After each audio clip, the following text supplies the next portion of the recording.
He leaned back, the expensive leather of his office chair groaning a little under his considerable weight. A slow, deliberate smile spread across his face, a predator's baring of teeth. "Honestly," he began, his voice dripping with amusement, "I never thought you'd actually go through with it. I thought you'd come crawling back, begging for a handout like always."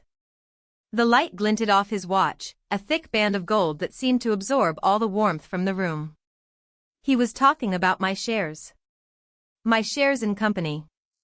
The ones he'd always dismissed as dust in the attic, sentimental junk, or, his personal favorite, worthless paper that could clog up my desk. My normal was a carefully constructed facade. I was the quiet one, the overlooked one. My brother, Marcus, was the golden child, the entrepreneur, the man destined for greatness, or so our parents had always proclaimed. He built this company from the ground up, a sprawling empire that everyone admired. And well, I was just there. A shadow in the background, a footnote in his dazzling success story. My inheritance, a small percentage of the company's early shares gifted to me by my grandmother, had always been a source of gentle mockery from Marcus. He'd buy rounds of drinks for his friends, regaling them with stories of my foolish investment, how I'd stuck it to myself by holding on to them. He never raised his voice, never needed to. His dismissal was a constant, low hum, a subtle pressure that eroded your self-worth over years. I remembered once, years ago, a family dinner celebrating the company's first major acquisition. Champagne flowed, and Marcus held court, his every word met with rapturous applause from our parents. He'd caught my eye then, leaning over to whisper, loud enough for our father to hear, "Don't worry, little sis. When I'm a billionaire, I'll buy you a nice little cottage. You know, somewhere you can tend your garden and pretend none of this is happening." My mother had patted my hand, a gesture of pity rather than comfort. "He means well, dear. He's just excited." Excited, or simply enjoying the power he held, the ability to make me feel small without even trying. Then there was the time he'd asked me to sign some innocuous paperwork for a new subsidiary. I'd skimmed it, as I always did, and noticed a clause that would have effectively diluted my shares to nothing. When I'd questioned it, he'd waved it away. "Oh, that? Standard stuff. Don't worry your pretty little head about it. Just sign." It had taken me a week of sleepless nights and frantic calls to a lawyer friend to understand the true implication. I'd refused to sign, and he'd slammed his fist on the table, a rare display of anger, before storming off. He never brought it up again, but the ice between us had thickened. He saw my refusal as defiance, not self-preservation. This present moment, however, was different. This was not a casual jab or a condescending pat on the head. This was the culmination of a lifetime of his arrogance. The $150 million merger. It was the deal of a lifetime, the one that would cement his legacy, make him a household name, a titan of industry. He'd been ecstatic, practically vibrating with anticipation for weeks. He'd called me into his opulent office, not for a chat, but for a pronouncement. He'd summoned me with the same casual authority he'd used to ask me to fetch him coffee, expecting obedience. The air in the room was thick with the scent of expensive wood and something metallic, the smell of ambition. He'd been outlining the details of the merger, his voice booming, his eyes shining. Then, he'd finally turned to me, the triumphant finale of his monologue. "And of course," he'd said, his smile widening, "your little stake is accounted for. A token amount, really, but we'll include it in the buyout. A few thousand, tops. Your little paper will finally be worth something, I suppose." He'd pushed a thick document across the polished desk towards me. It was the merger agreement, 100 pages of dense legalese.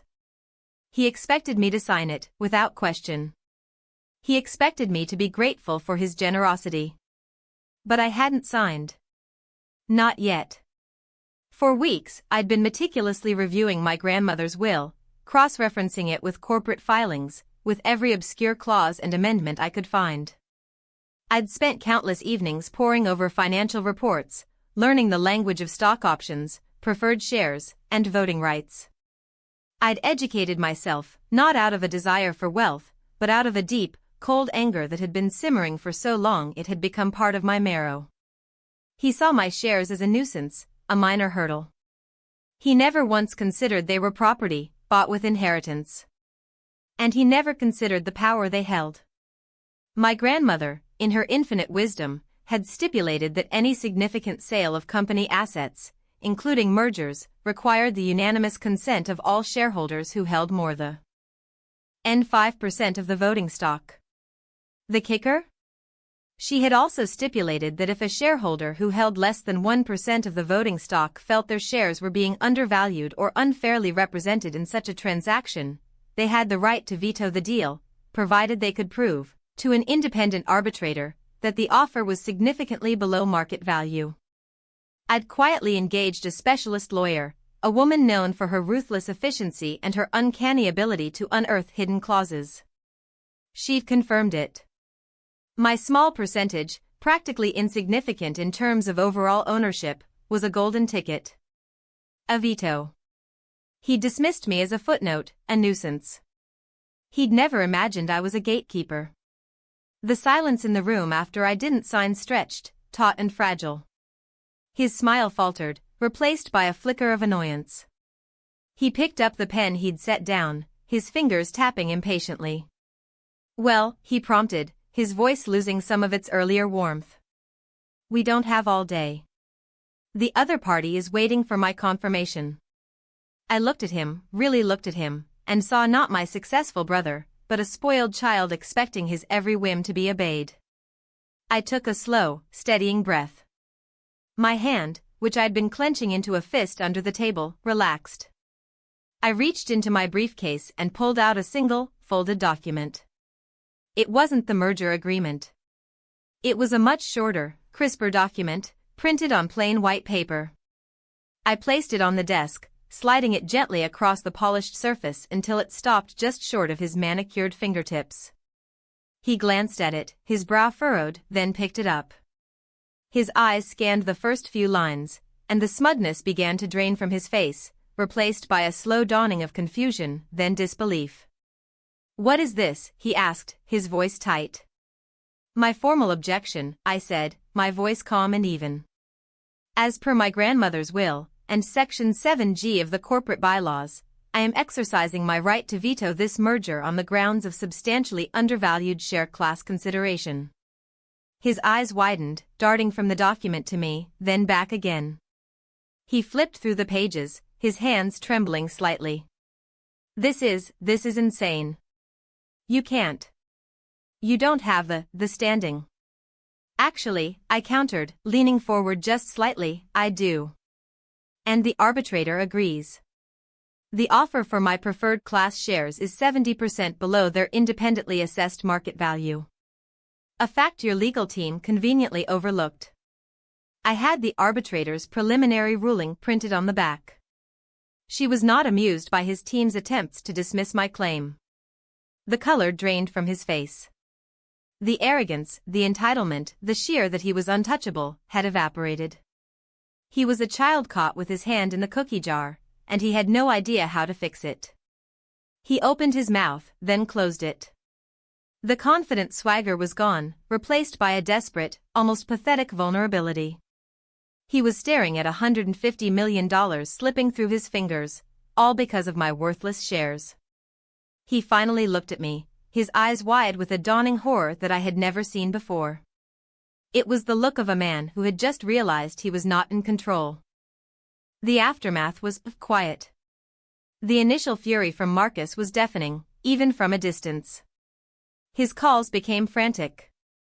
Then came the texts, a torrent of accusations and threats, interspersed with desperate pleas for me to reconsider. His friends, the ones who had always laughed with him at my expense, were suddenly appearing in my inbox, their messages a bizarre blend of sympathy and thinly veiled demands that I do the right thing. My parents, of course, were beside themselves. My mother wept, convinced I was ruining the family name. My father, for the first time in his life, looked at me with a mixture of fear and confusion, as if I had sprouted horns. Marcus's initial anger quickly devolved into a desperate scramble. His legal team, who had clearly underestimated me, were now facing a barrage of questions about their competence. The acquiring company, infuriated by the unexpected roadblock, began to re-evaluate their offer, and their patience for Marcus's bluster was clearly wearing thin. He started making veiled threats about exposing my secrets, but I had no secrets left to expose. My secret was simply having the courage to stand up for myself. I received a single, terse text from Marcus a week later. It was just one word, you. No explanation, no apology, just that raw, bitter accusation. I didn't reply. I didn't need to. I watched from a distance as his empire began to falter, the whispers of his inability to close the deal turning into a roar. The social consequences were swift and brutal. The man who had curated his image as a brilliant mogul was now seen as incompetent, reckless, and ultimately, arrogant enough to be undone by a minor shareholder. His name, once synonymous with success, was now being associated with failure. The laughter had stopped. The silence that followed was, for me, the sweetest sound. There was no grand pronouncement, no victory parade. Just the quiet satisfaction of knowing that sometimes, the smallest, most overlooked things can hold the most power. And sometimes, the most satisfying revenge is simply letting people reap the consequences of their own arrogance.